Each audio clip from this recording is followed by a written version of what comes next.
Product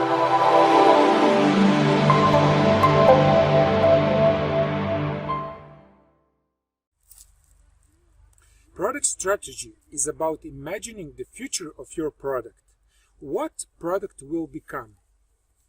Who will benefit from it? How will it create value? Once you have captured your vision, in the description down below, please look for the Product Strategy Canvas document.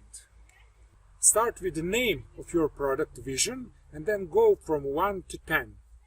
All time, think of your target group, the people who should use and buy your product, rather than thinking about the super cool, fantastic product features or smart business model that will monetize the product.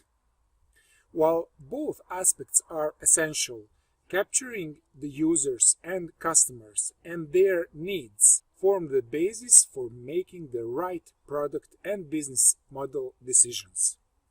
In the next video, I will explain 5 important aspects when capturing product strategy, so make sure you subscribe to this channel. Thank you for watching, and bye!